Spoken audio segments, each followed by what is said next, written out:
ఈరోజు మనం జ్ఞానోదయం గురించి మాట్లాడుకుందాం. కానీ ఒక కొత్త కోణంలో. అంటే దీన్ని కఠినమైన నియమాల జాబితాగా కాకుండా ఒక అధునాతన వ్యూహంగా చూద్దాం. మన ముందున్న మూలగ్రంథం విభంగ సుత్త. ఇందులో బుద్ధుడు దుఃఖాన్ని అంతం చేయడానికి ఒక మార్గాన్ని విశ్లేషిస్తున్నాడు. సో మన ఈరోజు చర్చలో అసలు ప్రశ్న ఏంటంటే, ఆర్య అష్టాంగ మార్గమనేది ఒకదాని తరువాత ఒకటి పాటించాల్సిన నియమాల నిచ్చెనలాంటిదా, లేక అది ఒకదానితో ఒకటి ముడిపడి ఉన్న మనసును మార్చే ఒక సంపూర్ణ వ్యూహమా? ఆ ఇది చాలా అద్భుతమైన ప్రశ్న. ఎందుకంటే విభంగ సుత్తలో బుద్ధుడు భిక్షువులారా, నేను మీకు ఆర్య అష్టాంగ మార్గాన్ని బోధించడమే కాదు, విశ్లేషిస్తాను, శ్రద్ధగా వినండి అని అంటారు. ఆ విశ్లేషణ అనే పదం అదే ఇక్కడ చాలా ముఖ్యం.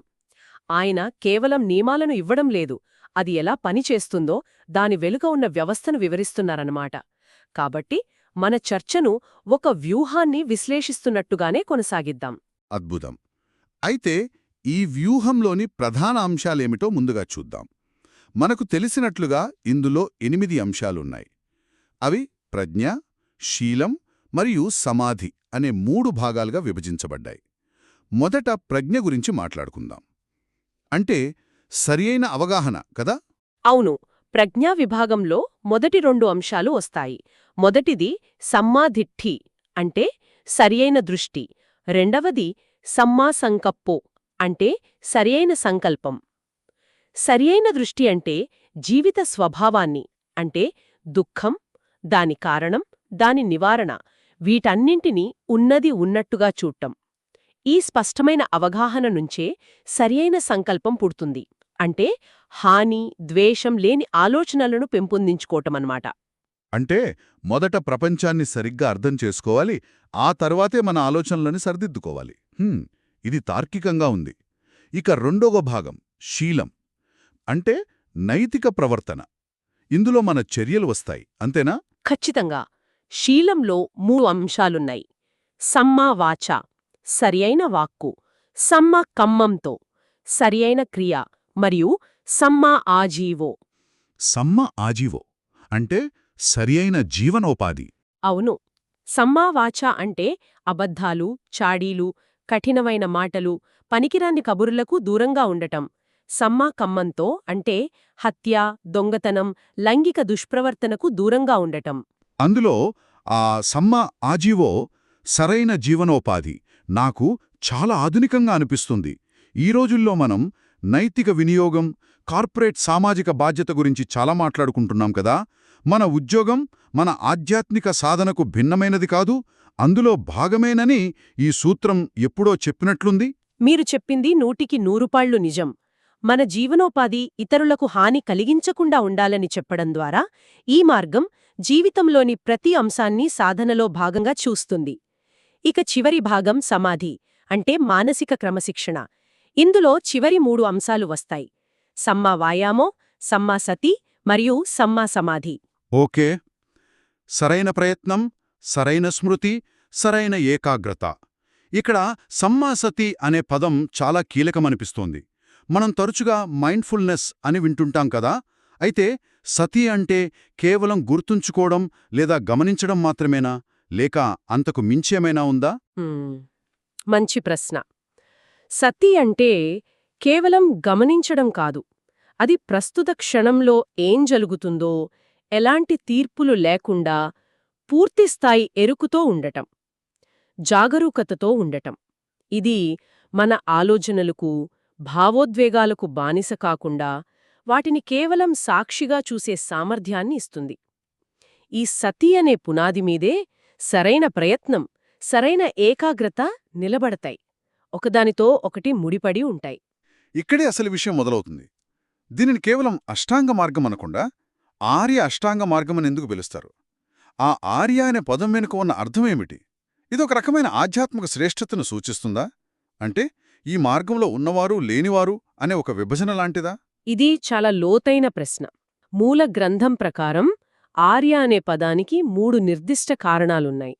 ముఖ్యంగా ఇది జాతికి లేదా పుట్టుకకు సంబంధించిన పదం కాదు, అస్సలు కాదు. మొదటి కారణం ఈ మార్గం యొక్క స్వభావం. ఇది స్వతహాగా పవిత్రమైనది. అంటే ఇది రాగ, ద్వేష, మోహాల వంటి మానసిక కల్మషాల నుండి పూర్తిగా విముక్తి పొందింది. దానిలోనే ఒక స్వచ్ఛత ఉంది అన్నమాట. ఈ మార్గాన్ని అభ్యసించడం ద్వారా ఒక అనార్యుడు అంటే ఒక సామాన్య వ్యక్తి, ఆర్యుడు అంటే ఒక శ్రేష్ఠ వ్యక్తిగా మారతాడు. ఇక్కడ శ్రేష్ఠత అంటే గర్వం కాదు, మానసిక పరిపక్వత మరియు విముక్తి. ఇది ఒక వ్యక్తిని లోపలి నుండి మార్చే ఒక రసాయనిక ప్రక్రియ లాంటిది. ఓ, ఇది చాలా ఆసక్తికరంగా ఉంది. మార్గాన్ని అనుసరించడం ద్వారా అనుసరించేవారే మారిపోతారన్నమాట. అంటే ఒక గమ్యాన్ని చేర్చే దారి మాత్రమే కాదు, ఆ దారిలో నడిచే ప్రయాణికుడిని కూడా మార్చేస్తుంది. ఇక మూడవ కారణమేంటి? మూడవది దాని ఫలితం. ఈ మార్గాన్ని అనుసరించిన వారికి ఇది శ్రేష్టమైన ఫలాలను అందిస్తుంది. ఈ ఫలాలు అంటే జ్ఞానోదయం యొక్క వివిధ దశలు. కాబట్టి ఇది పవిత్రమైనది, పరివర్తన చెందించేది మరియు ఉన్నతమైన ఫలాలను ఇచ్చేది. కాబట్టి దీనిని ఆర్య అష్టాంగ మార్గం అంటారు. ఇది ఒక ఉన్నత ప్రమాణాన్ని నిర్దేశిస్తుంది, కాని ఎవ్వరినీ మినహాయించదు. మీరు జ్ఞానోదయం యొక్క ఫలాలు అన్నారు. ఆ ఆర్యుల దశలు ఏమిటి? అవును, ఈ మార్గంలో ప్రయాణిస్తూ సాధకులు 4 ముఖ్యమైన దశలను లేదా ఫలాలను పొందుతారు. మొదటి దశను సోతాపన్నా అంటారు. అంటే ప్రవాహంలోకి ప్రవేశించినవారు. సంసారమనే ప్రవాహానికి ఎదురేది నిబ్బాన మార్గమనే తిరుగులేని ప్రవాహంలోకి ప్రవేశించడమిది.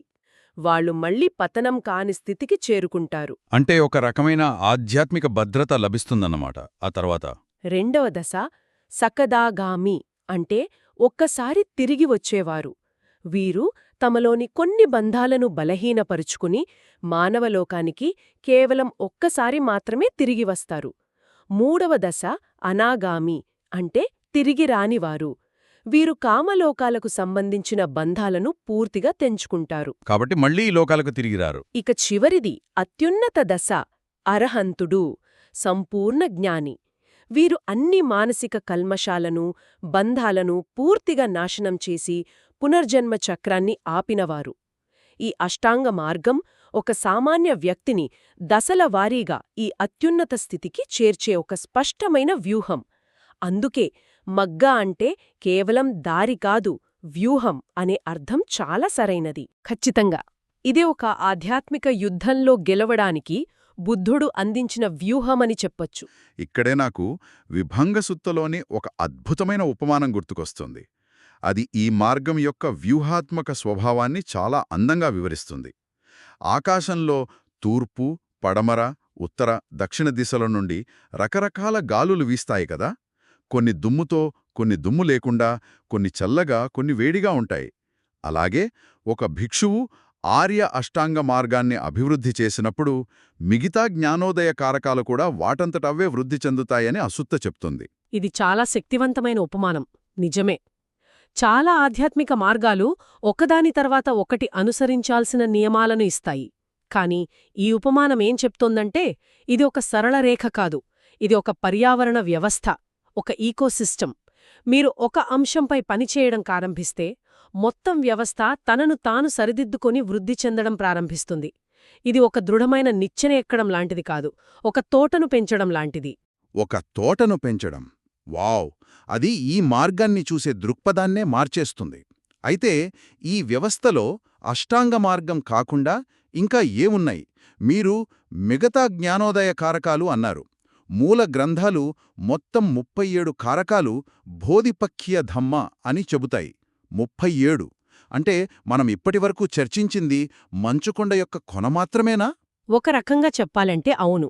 ఆర్య అష్టాంగ మార్గం ఈ 37 కారకాల సమూహంలో అత్యంత ప్రసిద్ధమైనది మరియు పునాది వంటిది. కాని దీనిని సాధన చేస్తున్నప్పుడు మిగతావన్నీ సహజంగానే వృద్ధి చెందుతాయి. ఆ గాలి ఉపమానం చెప్పేది అదే. ఒక దిశలో గాలి వీయడం మొదలుపెట్టితే అది ఆకాశంలో అనేక మార్పులను తెస్తుంది. అలాగే ఈ మార్గం కూడా.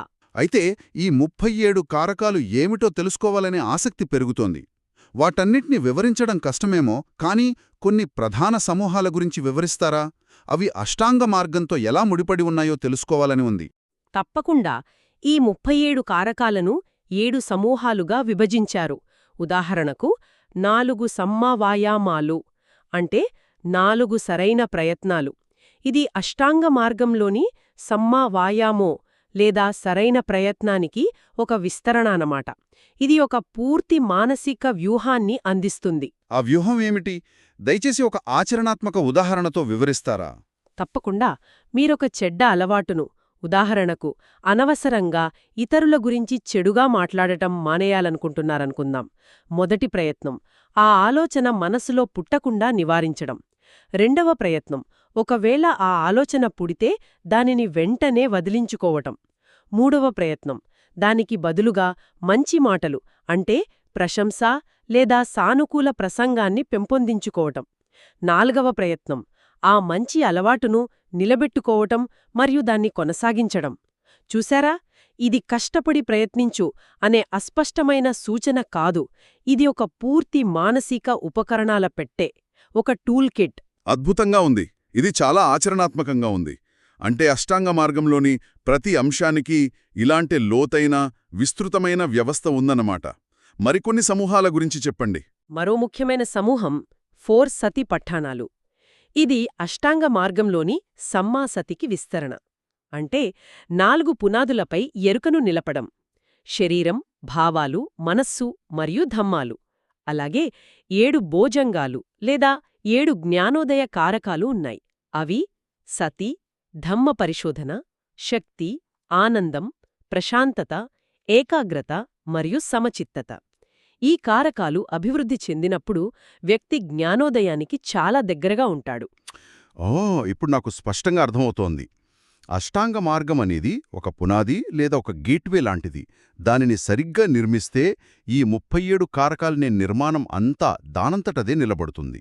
ఇవన్నీ ఒకదానికొకటి ఎంతగా ముడిపడి ఉన్నాయో, ఎంత లోతైన మానసిక శాస్త్రం ఇందులో ఉందో ఇప్పుడు తెలుస్తోంది. ఖచ్చితంగా. ఇదొక సంపూర్ణ, స్వీయ సరిదిద్దుకునే వ్యవస్థ. ఒక భాగాన్ని అభివృద్ధి చేస్తే మిగిలినవన్నీ ప్రభావితమవుతాయి. అందుకే బుద్ధుడు దీనిని ఒక విశ్లేషణాత్మక పద్ధతిలో బోధించాడు. ప్రతి అంశం ఎలా పనిచేస్తుందో, మిగతా వాటితో దానికున్న సంబంధం ఏమిటో వివరించాడు. ఇది కేవలం నమ్మకం మీద ఆధారపడిన మార్గం కాదు. ఇది అర్థం చేసుకొని, ఆచరించి, ఫలితాలను స్వయంగా చూసే ఒక శాస్త్రీయ వ్యూహం. కాబట్టి ఈ చర్చ నుండి మనం గ్రహించాల్సిన కీలకమైన విషయమేమిటి? ఆర్య అష్టాంగ మార్గమనేది కేవలం కొన్ని మంచి అలవాట్ల జాబితా కాదు. ఇది దుఃఖ నివారణకు మరియు అంతిమ మానవ సామర్థ్యాన్ని చేరుకోవడానికి ఒక స్పష్టమైన, ఆచరణాత్మకమైన మరియు ఒకదానితో ఒకటి ముడిపడి ఉన్న ఒక వ్యూహం. అవును. మరియు దీనిని ఆర్య అని పిలవడంలో ఉన్న లోతైన అర్థం అది మనల్ని ఎలా పరివర్తన చెందిస్తుందో గుర్తుంచుకోవడం ముఖ్యం. అలాగే ఇది మిగిలిన 37 జ్ఞానోదయ కారకాలకు ఎలా పునాది వేస్తుందో అర్థం చేసుకోవడం ద్వారా మనం ఒక సరళ మార్గాన్ని కాకుండా ఒక సంపూర్ణ వ్యవస్థను చూస్తున్నామని తెలుస్తుంది.